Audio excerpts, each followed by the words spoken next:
Terima kasih Bu Listia. Baik. Jadi materi pada pagi hari ini untuk yang kelas A dan kelas B akan disampaikan oleh Pak Edward Cesario untuk materi operational management, especially for design good and service, berhubungan dengan desain untuk di produk dan juga di layanan ya, jasa atau layanan di services. Nah, jadi kita langsung saja ya Pak Edward, ini adalah 2 sesi nanti, waktu dan tempat kami persilahkan ke Pak Edward. Baik, terima kasih Pak Arif, terima kasih Bu Listia. Oke, saya izin untuk share screen ya.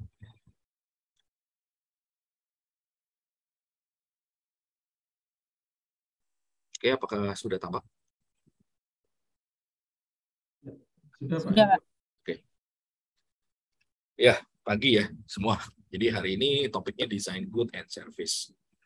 Jadi kalau untuk mendesain sebuah produk ya, kita bahasnya untuk yang produk dulu gitu ya. Jadi untuk menghasilkan, mengenerate suatu produk baru, challenge-nya apa sih, perlu tahu apa gitu ya. Jadi nanti kita akan lihat ada gimana generate produk, terus gimana kita kalau udah jadi produknya, terus gimana cara kita mendevelop, terus isu-isu apa sih dalam kita ada mendevelop produk dan isu-isu dalam desain. Terus kemudian gimana tetap bisa produk itu develop, dan gimana definisi dari sebuah produk ini di manufacture. Nah, untuk menghasilkan suatu produk, generating suatu produk, sebetulnya ini biasanya tugasnya R&D, tugasnya marketing ya umumnya ya. Jadi gimana caranya kita bisa generating sebuah produk? Sebetulnya pasti kita harus tahu customer kita. Customer kita ini ya kalau di marketing targetnya modelnya kayak apa gitu ya, apakah anak muda, apakah ibu-ibu, apakah bapak-bapak, anak-anak. Jadi kita mesti tahu nih customer kita ini seperti apa. Jadi kebiasaannya ini seperti apa. Nah ini yang nanti tugasnya marketing dari creating value, dan juga pasti ada creating namanya profit pastinya. Nah, kemudian dari generating produk ini juga nggak cuma melihat dari sisi customer, tapi juga dari sisi skala ekonominya, perubahan ekonominya seperti apa sih. Jadi karena habitnya itu juga bisa dipengaruhi beberapa faktor. Kemudian juga dilihat dari sosiologinya, demografinya. Karena masing-masing demografi, sosiologi juga punya pattern dari sisi customer itu masing-masing juga beda gitu ya. Jadi kalau misalnya mungkin kalau kita negara tropik gitu ya, mungkin nggak umum kita lihat pakaian-pakaian yang tebal-tebal gitu. Cuman kalau misalnya negara-negara yang punya musim dingin, ya mungkin udah persiapan nih bulan-bulan mau Desember. Nah ini mereka udah persiapan untuk musim-musim dingin gitu ya. Jadi kalau di kita ya cuma 2 mungkin, musim hujan, musim kemarau. Jadi pasti dari sisi fashion, misalnya kalau dari sisi pakaian juga pasti berbeda gitu. Nah ini produk-produk ini juga dipengaruhi oleh faktor-faktor sosiologi dan demografi. Terus kemudian juga ada pengaruh dari faktor teknologi, ini pasti ya. Jadi maksudnya contohnya dari cara kita berbelanja deh ya. Jadi kalau misalnya dulu kita berbelanja harus pergi sendiri ke pasar atau pergi ke minimarket atau supermarket. Sekarang dengan handphone aja kita mau belanja atau mau beli makanan, beli minuman, beli pakaian, semuanya itu bisa dari handphone, bisa dari komputer, bisa secara online. Nah ini juga perubahan-perubahan yang merubah cara belanjanya dari customer gitu ya. Jadi terutama sejak pandemi ini ya, sejak pandemi yang tadinya kita masih berani keluar, terus ada pembatasan PPKM, semuanya berlomba-lomba untuk meng-e-commerce-kan ya. Jadi menggunakan teknologi, belanja sayur aja udah bisa. Jadi berapa banyak juga startup company yang menyediakan gitu ya kebutuhan rumah tangga untuk barang-barang fresh. Jadi misalnya seperti telur, seperti sayur, daging, ikan. itu kita bisa pesan hanya lewat kita punya aplikasi di handphone. Kemudian juga kalau yang sebelumnya juga kita banyak lihat kalau kita mau beli makan dari restoran tertentu, ya aplikasi udah banyak sekali gitu ya menawarkan diskon yang cukup banyak. Jadi memancing kita juga pola pattern-nya berbelanjanya juga agak berbeda gitu ya. Jadi dari mungkin tadinya kebiasaan masak misalnya berubah, ya udahlah lebih cepat pesan aja, ada diskonnya, macam-macam. Itu juga bisa merubah pattern dari cara kita berbelanja atau cara kita membeli sesuatu gitu ya. Ya political, legal juga ini juga terhadap ya contohnya kayak PPKM gitu ya. Banyak peraturan-peraturan lah yang dibuat yang mungkin menyebabkan seperti mall kayak kemarin restoran harus mengikuti aturan-aturan yang dibuat oleh pemerintah dalam mencegah kemarin masa-masa COVID ya. Jadi beberapa hal ini juga pastinya dalam suatu produk itu nggak bisa kita bilang oh setelah jadi produk sudah selesai gitu ya. Jadi pasti akan banyak challenge-nya, banyak apa yang perlu bisa di-develop karena perubahan teknologi, perubahan tadi kebiasaan orang itu juga bisa merubah dari produk gitu ya. Jadi kalau misalnya mungkin di sini belum ngalamin ya komputer yang masih zamannya disket, ya disket yang 5/4, disket yang kapasitasnya juga sebetulnya nggak besar gitu ya, disket yang kemudian ada disket kecil yang 3,5 inch. Sekarang boleh dibilang udah nggak pernah lihat itu model-model komputer yang seperti itu. Jadi udah sangat maju, sangat berbeda, walaupun produknya produk komputer gitu ya. Jadi perubahan ini pun juga ya karena teknologi sudah lebih maju. Terus juga kalau internet juga sudah berbeda sekali ya. Kalau zaman dulu mesti pakai modem, mesti ya bunyi gitu ya, mesti semua pakai kabel. Sekarang udah ada WiFi. Mungkin juga kalau speednya juga udah sangat berbeda. Jadi demanding ya, maksudnya dengan kondisi sekarang sebetulnya customer makin lama makin demanding. Maksudnya karena dimanjakan dengan kemudahan-kemudahan gitu ya. Jadi kalau dulu saya juga ingat ya, dulu sebelumnya di tempat saya dulu ada kayak pelajar lah magang dari Singapura. Jadi selalu dipesan-pesan jangan kaget kalau internetnya di Indonesia lebih pelan gitu ya atau lebih lambat. Karena mereka kebiasaan di sana udah speednya udah lebih cepat daripada di Indonesia. Jadi pertama pun juga mereka sampai di sini yang mereka cari waktu itu masih sistem USB, internetnya pakai yang USB. Jadi mereka langsung tuh begitu nyampe pasti nyari SIM card, nyari USB supaya bisa apa? Supaya bisa internetan. Ya mungkin sama ya kayak kalau anak-anak sekarang juga kalau nggak ada internet kayaknya gimana gitu ya. Jadi di handphone juga kalau misalnya nggak ada internet mungkin ya mati gaya lah bahasanya gitu ya. Jadi perubahan ini saya bilang ya cukup cepat gitu ya. Beberapa hal lagi misalnya kita lihat kamera juga kalau dulu mungkin masih pakai film, nggak tahu sih kalau sekarang udah nggak pernah lihat juga tuh kamera yang menggunakan film, semua sekarang udah menggunakan SD card walaupun judulnya sama-sama masih kamera. Nah perubahan ini yang perlu di catch up sih, maksudnya dari sisi development, karena begitu dia tidak mengikuti perkembangan yang ada atau tren-tren di market, nah ini pasti akan ketinggalan. Jadi ya contohnya tadi kamera, boleh dibilang sekarang udah hampir jarang melihat kamera yang masih menggunakan film, masih ada, tapi mungkin boleh dibilang kalau anak-anak sekarang udah lihatnya taunya yang pakai SD card gitu ya, atau mungkin udah lebih banyak handphone sama kamera udah jadi satu gitu ya. Jadi jarang orang jalan-jalan bawa kamera gitu ya, yang penting bawa handphone, apalagi yang sekarang handphonenya udah canggih-canggih ya, maksudnya handphonenya yang udah pixelnya udah cukup besar, jadi buat kamera pun juga buat foto juga udah cukup baik gitu ya, walaupun di gelap, walaupun di mana kondisinya segala macam itu udah bisa sebaik kamera digital. Jadi pelan-pelan pun juga kamera ini ya challenge-nya banyak gitu ya. Ya kompetisinya nggak cuma dari sisi mungkin dari sesama kamera, kompetisinya juga sekarang diambil alih sama si handphone gitu ya. Jadi kadang-kadang handphone kita beli nggak cuma buat komunikasi, tapi juga buat foto gitu ya. Karena kadang-kadang kita dikit-dikit di restoran makan, oh ini lucu nih di foto gitu ya. Atau kita lagi ini, oh ya kita foto dulu deh. Ya kayak gitu-gitu, ya itu juga ada switching sih. Jadi walaupun dari sisi judulnya kamera, karena sekarang banyak di combine dengan handphone dan teknologi cukup canggih, jadi nggak burem, nggak apa. Jadi nah ini ada pergeseran juga.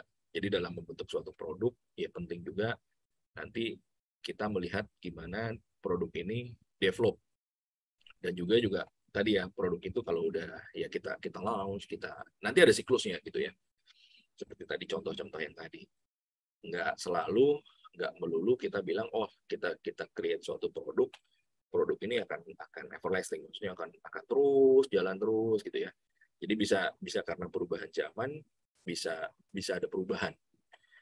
Yang menarik juga mungkin kalau saya nggak pernah lihat sekarang anak-anak sekarang ya atau kayak melihat pada duduk baca koran.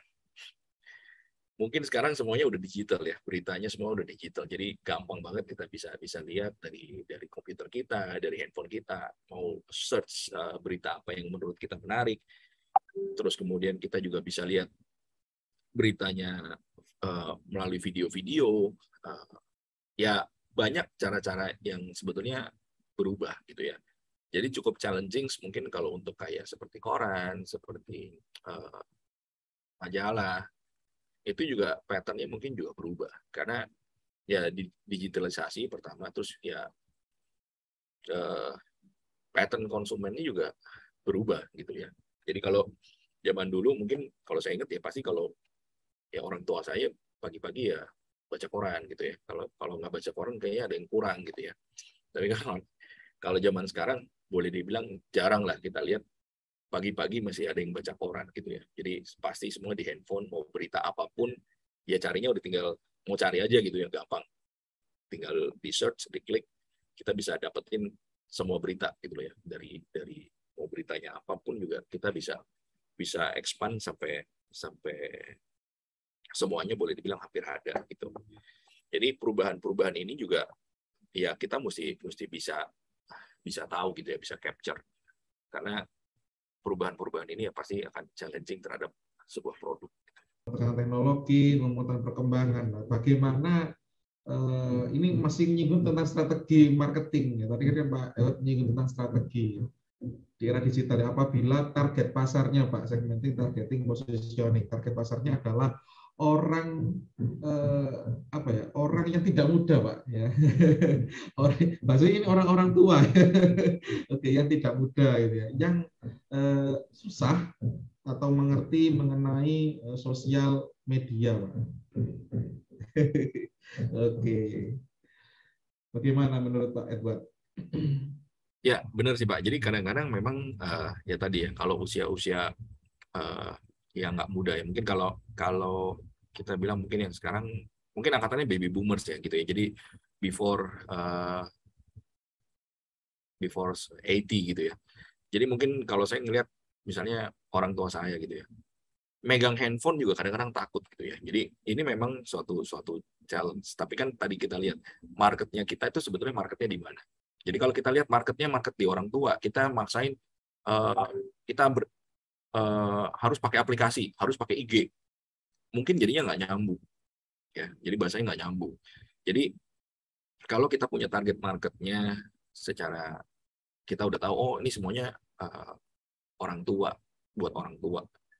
Ya kita nggak bisa maksain, kita lagi mau ikut tren Pak, kita pokoknya semuanya iklannya di IG, pakai pesannya bisa pakai aplikasi, akhirnya nggak nyambung sih sebetulnya. Walaupun kadang-kadang orang tua saya itu pengen tuh belajar gitu, jadi kadang-kadang kalau dulu ketemu gitu ya, selalu nanya, sini coba pencetin ya, kalau saya mau lihat mau pesan makanan itu cara pencetnya bagaimana sih, coba ajarin ya. Jadi ya saya tuntunin gitu ya. Oke, mau apa nih pesannya? Misalnya pesen gado-gado. Oke, coba nih cari diketik di sini, tulis gado-gado. Mungkin nggak sekali bisa gitu ya. Jadi besok 2 kali, besok tanya lagi. Lupa ngetiknya di sebelah mana. Diulang lagi gitu ya. Jadi ya memang, tapi dari sisi orang tua juga biasanya pengen ngikutin zaman gitu ya. Jadi cuman memang ada mungkin ketakutan tersendiri atau perbedaan gitu ya. Jadi karena mungkin zamannya mereka tuh handphone itu nggak umum. Jadi untuk megang sekarang biasanya ketakutan mereka apa sih? Error.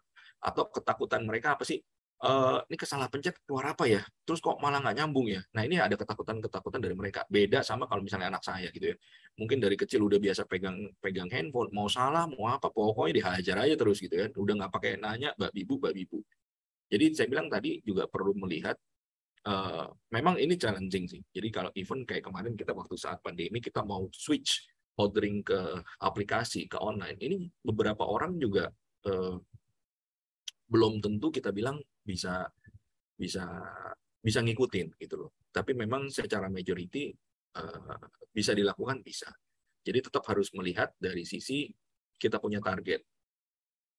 Jadi targetnya kalau misalnya tadi targetnya lebih dari orang tua, ya kita nggak bisa juga maksain bahwa kita mau iklannya di IG. Mungkin IG aja, mungkin mereka nanya IG itu apa gitu kan. Ya mungkin gitu sih Pak Farid. Oke, baik. Jadi tetap butuh ini ya Pak, support gitu ya, support dari yang mengerti, yang menguasai ya. Saya juga mengalami itu Pak ya. Orang tua saya juga seperti itu Pak ya. Minta dipencetkan Pak, dipencetkan, digadget, apalagi kalau sudah perihal pakai di komputer install software apa untuk desain gambar dan tolong buatkan gambar gitu ya. Minta tolong anaknya aja gitu karena anaknya lebih tahu ya, lebih up to date ya, dan suka Ya, mengupdate diri. Baik, silakan pertanyaan yang berikutnya. Arti sebuah value, nilai value, sebenarnya value itu adalah nilai ya. Nilai value bagi customer. Dan menurut Pak Edward itu apa? Karena mungkin pertanyaan dari Mbak Sarena Bila ini berhubungan dengan persepsi nilai gitu ya. Persepsi nilai, ada persepsi, ada perceived value ya. Ada perceived value nilai yang dirasakan dan ada sebuah nilai. Mungkin ada sudut pandang yang lain selain dari pembeli ya, pakai value dari suatu produk atau jasa, atau kalau dari sisi Pak Edward, value ini yang mana sih Pak?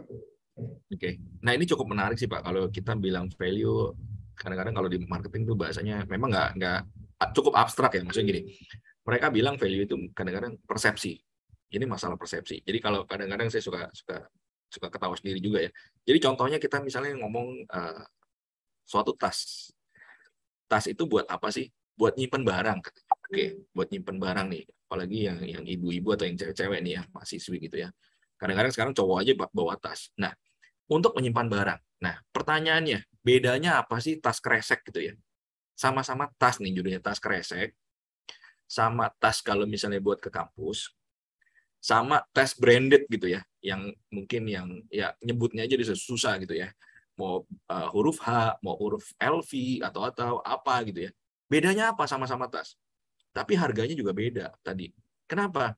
Karena kalau mau dibilang saat misalnya kita bilang, oh ada ibu-ibu atau ada cewek lah ya pakai tas tadi branded, orang pada bilang jalannya beda. Kenapa? Jalannya agak melayang dikit gitu loh. Ya, jadi walaupun kita ngomong tas tadi value-nya, kalau walaupun branded, wah pasti tuh jalannya udah beda Pak. Jadi bisa dilihat pasti, ataupun yang bawa tasnya berasanya tuh jalannya agak melayang sedikit gitu loh. Jadi nggak jalannya nggak biasa dibandingkan kalau dia bawa tas kresek atau bawa tas yang ke kampus atau handbag gitu ya. Tapi kalau udah ada sebutan tadi brandnya, apalagi brand yang terkenal gitu ya, orang juga begitu ngeliat, gila, tasnya itu keluaran terbaru 3 digit gitu kan. Wah, orang begitu. Makanya ya tergantung tadi value-nya tadi ya. Walaupun kita ngomong semua sama-sama tas. Jadi yang make juga jalannya beda, yang ngelihat juga beda juga gitu loh Pak. Walaupun kita ngomong sama-sama kategorinya tas. Nah ini yang saya bilang dari sisi marketing cukup menarik karena dia akan membentuk persepsi gitu ya. Walaupun tadi bilang kan sama-sama tas, kenapa nggak jual harganya sama? Nggak juga gitu ya. Jadi karena ada value, ya kenapa? Customer tadi ngeliat value kalau pakai tas yang ada mereknya, jalannya bisa beda loh, ya kan? Orang tuh bisa kayaknya semuanya ngeliatin kita gitu kan. Semuanya, kok jadi pusat perhatian lah, tanda petik. Kadang-kadang kan kita juga mungkin as a human kalau di asas ini juga kita ada aktualisasi diri gitu ya. Jadi pengen kita bisa ya, kita pengen dilihat orang gitu ya. Jadi kadang-kadang persepsi tadi akan create value akan create yang tadi namanya harganya akan berbeda. Nah, ini yang cukup menarik saya bilang, karena persepsinya beda tadi. Jadi walaupun kita ngomong sama-sama tas, betul sama-sama tas, tapi yang bikin begitu bawa tasnya jalannya melayang, ya pasti harganya jadi beda. Mungkin gitu sih, Pak. Baik, Pak. Tadi semua ya lucu sekali, Pak. Betul-betul. Jalannya berbeda. Saya setuju sekali itu, Pak, ya. Jalannya itu berbeda ya, kayak model gitu ya, lagi catwalk gitu. Bawanya apa, jalannya berbeda gitu ya. Mungkin kalau tas kresek ke pasar jalannya lurus aja, Pak. Apalagi lebih cepat ya, Pak ya, jalurnya. Tapi kalau semakin branded, semakin mahal, jalannya semakin pelan, Pak. Nggak nyampe tujuan gitu ya. Dan tadi juga saya disinggung oleh Pak Edward itu untuk sebuah nilai dari sebuah produk atau layanan antara needs and wants. Nah, kalau yang tadi disampaikan oleh Pak Edward ini cenderung ya tendensinya kemana nih Pak? Apa lebih ke wants-nya daripada needs-nya karena mengikuti lifestyle atau bagaimana Pak untuk saat kita memutuskan ada demand lebih prefernya itu lebih ke needs atau wants Pak kalau kita sudah menyinggung tentang nilai Pak Edward. Ya, sebetulnya tadi sih Pak, jadi kadang-kadang strateginya kan marketing masing-masing. Jadi kalau misalnya dilihat tadi, kalau yang mau basic needs gitu ya, pasti kan secara market akan lebih besar. Sebetulnya tadi begitu udah ada lifestyle, nah lifestyle ini juga kan nanti kan udah macam-macam nih kalau udah ngomong lifestyle ya, misalnya kayak dari sisi baju lah, ada model Korean style lah, mau model apalah. Nah ini akan mulai nanti punya segmen-segmen tertentu. Jadi nanti kita lihat, kalau segini targetnya kira-kira segini, marketing oke nggak sih gitu loh. Kita mau gapai seberapa besar marketnya. Jadi balik lagi tadi mau capture dari sisi targetnya sebesar apa. Jadi biasanya kan kita lihat dulu nih, marketnya segede gini nih. Biasanya kan, bisa nggak sih diambil, kita mau ngambil 1% dari market share-nya gitu.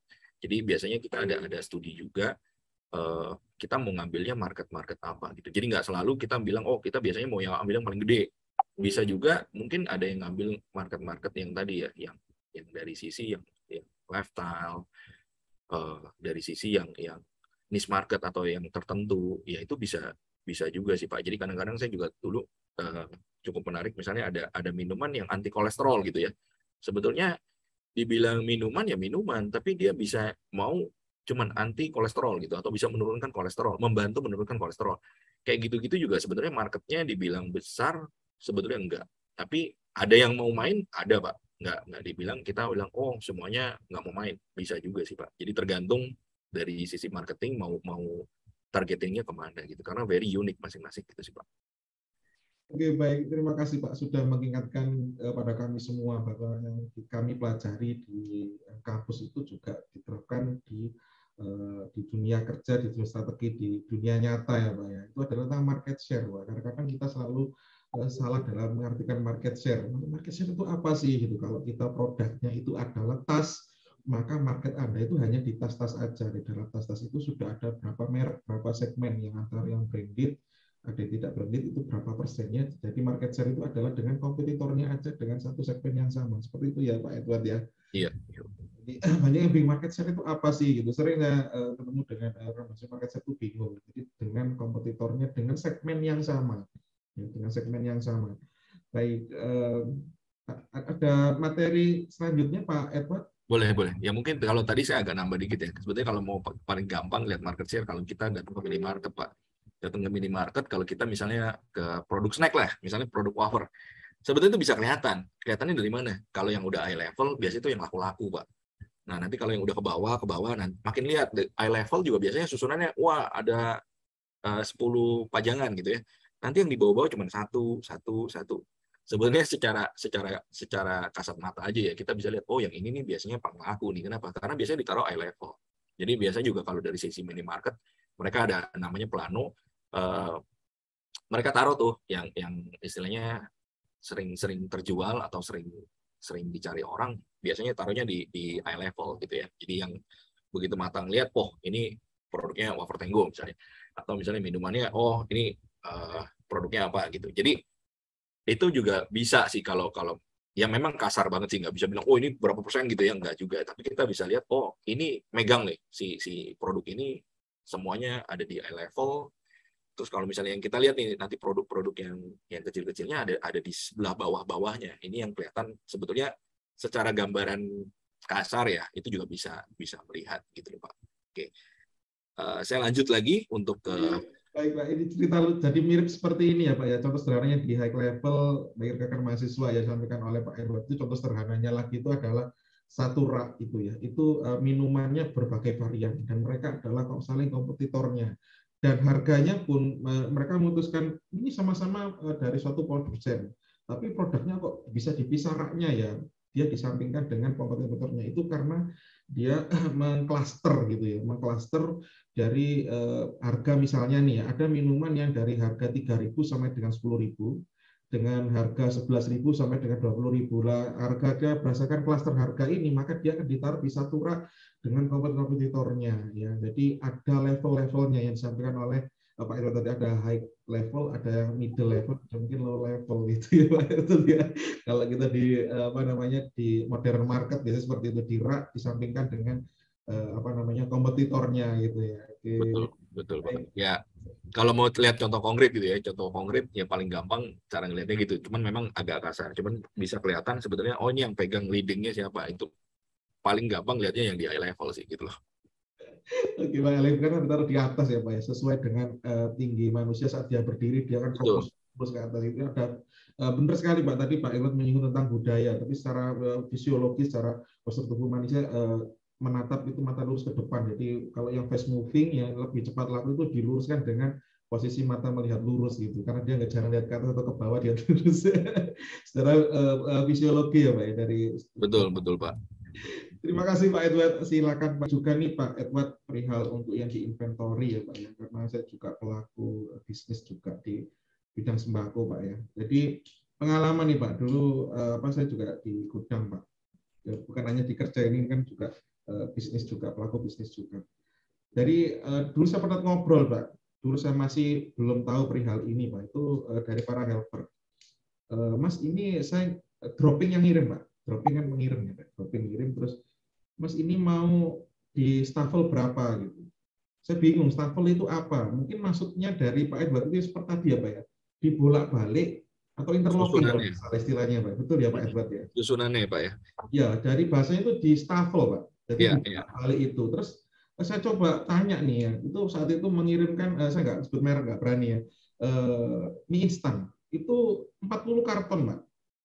Terus saya coba telusuri itu katanya loh ini kalau dibolak-balik, ini kebiasaan kami di gudang.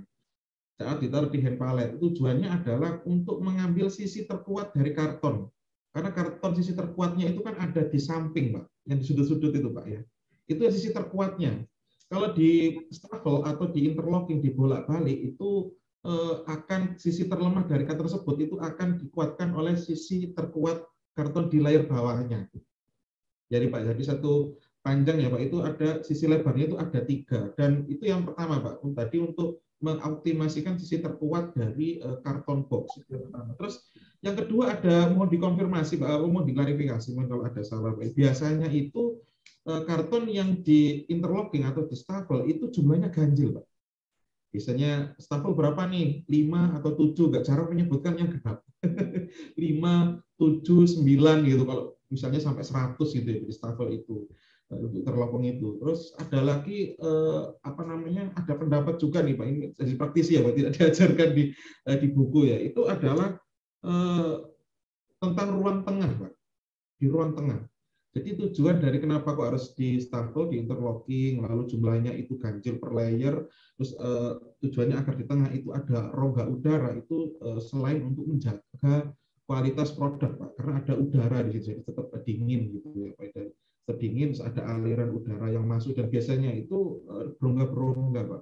Layer satu dengan layer atas itu ada rongga-rongga yang memang ada sirkulasi udara di dalam, mungkin barangnya biar lebih awet gitu, Pak. Itu mohon diklarifikasi, Pak ya. Ini memang di praktisi aja yang tahu, Pak. Dan selanjutnya masih banyak lagi, Pak. Itu ternyata untuk packaging tidak hanya di karton, Pak Edward. Itu adalah di beras pun juga bisa. Kita juga jual beras, Pak. 25 kilo. Itu juga sama. Itu dia menstafel ya, menginterlocking itu dengan jumlah yang ganjil. 5 atau 7. Biasanya sih 5, Pak, biasanya. Karena kalau di jajar yang rapi itu 6 itu masih bisa. Ternyata agar sebenarnya kembali mengkonfirmasi yang posisi terkuat, Pak, agar tidak guling geser, jadi saling mengunci. Jadi dijepit di layer atasnya dengan layer bawahnya di tengah ya, layer atas layer bawah itu mengunci yang ada di tengah agar apa, tidak jatuh, tidak tergeser, atau mungkin goyang pun juga dia masih kuat karena dia saling mengunci antar sak. Berarti kan tidak ada sisi terkuatnya, Pak, kalau sak, Pak, dijahit mesin gitu. Ini segera berbagi aja sih, Pak. Mungkin ada tambahan, Pak, dari yang pengalaman yang saya bagi. Terima kasih, Ya, Pak. terima kasih Pak Arif. Jadi menarik sih Pak. Jadi memang kadang-kadang di lapangan gitu ya. Jadi ada mungkin rumusan-rumusan tertentu. Cuman saya memang punya pengalaman gini Pak. Jadi kalau misalnya contoh yang saya contohkan di PowerPoint itu genep Pak, nggak ganjil. Selalu di challenge lagi nih Pak. Jadi memang pengalaman saya gini. Jadi waktu itu juga memang kalau kita belum mengenal software, biasanya kita caranya diuji coba Pak. Jadi itu orang pabrik coba, atau sebetulnya kalau memang secara tabel pun itu ada tabel perhitungan gitu ya. Jadi komposisinya seperti apa, kalau misalnya dimensinya seperti apa. Nah ini saya pernah lakukan juga waktu saya lihat ada software ini. Sebetulnya saya challenge tim pabrik saya, ternyata bisa berubah Pak. Jadi dari susunannya tadinya berapa, jadi sebetulnya naik. Nah ini juga sebetulnya secara produktivitas bisa meningkatkan secara jumlah karton dalam satu palet. Jadi waktu itu kita nggak ngerubah apa-apa, kita cuma lihat, oh komposisi sekarang seperti ini ya. Saya coba masukin di software.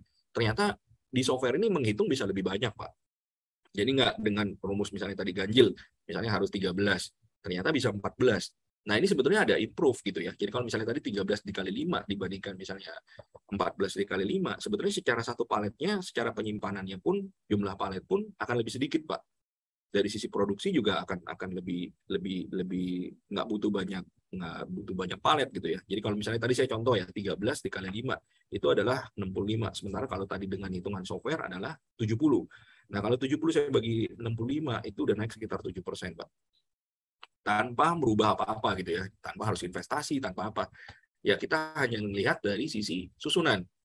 Jadi kalau dibilang harus ganjil, sebetulnya kalau saya lebih percaya mendingan hitungnya pakai software. Memang ya teknologi sekarang udah ada dan lebih canggih, karena saat kita order mesin pun juga mereka akan counterpart nanti susunan seperti ini. Apalagi kalau yang sekarang misalnya mesin-mesin yang udah canggih udah palletizer Pak. Jadi mereka akan ngitung robot komposisinya seperti apa. Nah ini juga akan di counter biasanya pakai software gitu ya. Jadi nggak dihitung manual.